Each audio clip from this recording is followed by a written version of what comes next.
Bismillahirrahmanirrahim. Assalamualaikum warahmatullahi wabarakatuh. Perkenalkan, nama saya Eri Estrada dengan nomor NPM 2021010187 dari kelas D. Di sini saya akan mempresentasikan materi tentang pendekatan filsafat hukum yang mencakup ilmu hukum dan ilmu sosial. Mengenai ilmu hukum, beberapa pendapat mengatakan bahwa karena filsafat hukum merupakan bagian khusus dari filsafat pada umumnya, maka berarti filsafat hukum hanya mempelajari hukum secara khusus. Nah, sehingga hal-hal non-hukum menjadi tidak relevan dalam pengkajian filsafat hukum. Sebagai filsafat hukum tunduk pada sifat-sifat, cara-cara, dan tujuan-tujuan dari filsafat pada umumnya. Di samping itu, hukum sebagai objek dari filsafat hukum akan mempengaruhi filsafat hukum. Nah, dengan demikian, secara timbal balik antara filsafat hukum dan filsafat saling berhubungan. Secara sederhana dapat dikatakan bahwa filsafat hukum adalah cabang filsafat, yaitu filsafat tingkah laku atau etika yang mempelajari hakikat hukum. Dengan perkataan lain, filsafat hukum adalah ilmu yang mempelajari hukum secara filosofis. Jadi, objek filsafat hukum adalah hukum, dan objek tersebut dikaji secara mendalam sampai kepada inti atau dasarnya, yaitu disebut hakikat. Menurut Purnadi Purbacakraka dan Sorjono Swekanto, hukum dapat diartikan sebagai yang pertama, ilmu pengetahuan, yakni pengetahuan yang tersusun secara sistematis atas dasar kekuatan pemikiran. Nah, yang kedua, disiplin, yakni suatu sistem ajaran tentang kenyataan atau gejala-gejala yang dihadapi. Ketiga, norma, yakni pedoman atau patokan sikap, tindak, perilakuan yang pantas atau diharapkan. Yang keempat, tata hukum, yakni struktur atau proses perangkat norma-norma hukum yang berlaku pada suatu waktu dan tempat tertentu serta berbentuk tertulis. Kemudian yang kelima, yakni petugas, yakni pribadi-pribadi yang merupakan kalangan yang berhubungan erat dengan penegakan hukum. Yang keenam, keputusan penguasa, yakni hasil proses diskresi.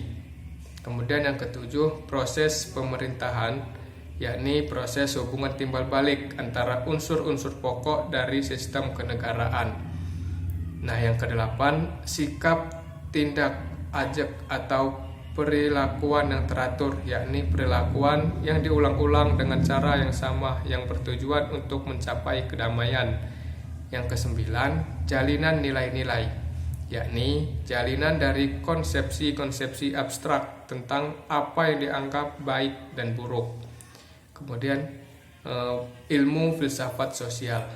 Yang dimaksud dari ilmu filsafat sosial merupakan cabang filsafat yang mempelajari persoalan kemasyarakatan secara kritis, radikal, dan komprehensif. Sejak Plato dan Aristoteles, kajian terhadap persoalan-persoalan kemasyarakatan sudah menjadi objek penelitian tersendiri. Nah, menurut Plato dan Aristoteles, susunan masyarakat mencerminkan susunan kosmos yang abadi. Manusia berkewajiban untuk menyesuaikan diri dengan susunan itu dan menaati demi keselamatannya. Kalau tidak, ia menghancurkan dirinya. Pada abad pertengahan, masyarakat Eropa masih memperlihatkan pada pola dasar yang sama, hanya sekedar mengoreksi terhadap paham Plato dan Aristoteles. Paham tentang otonomi kosmos diganti dengan paham heteronominya, yaitu kepercayaan bahwa kosmos tidak berdiri sendiri, tetapi bergantung pada kemahakuasaan Allah. Ketertiban kosmos adalah suatu ketertiban yang telah diciptakan. Kemudian perubahan hukum dan sosial.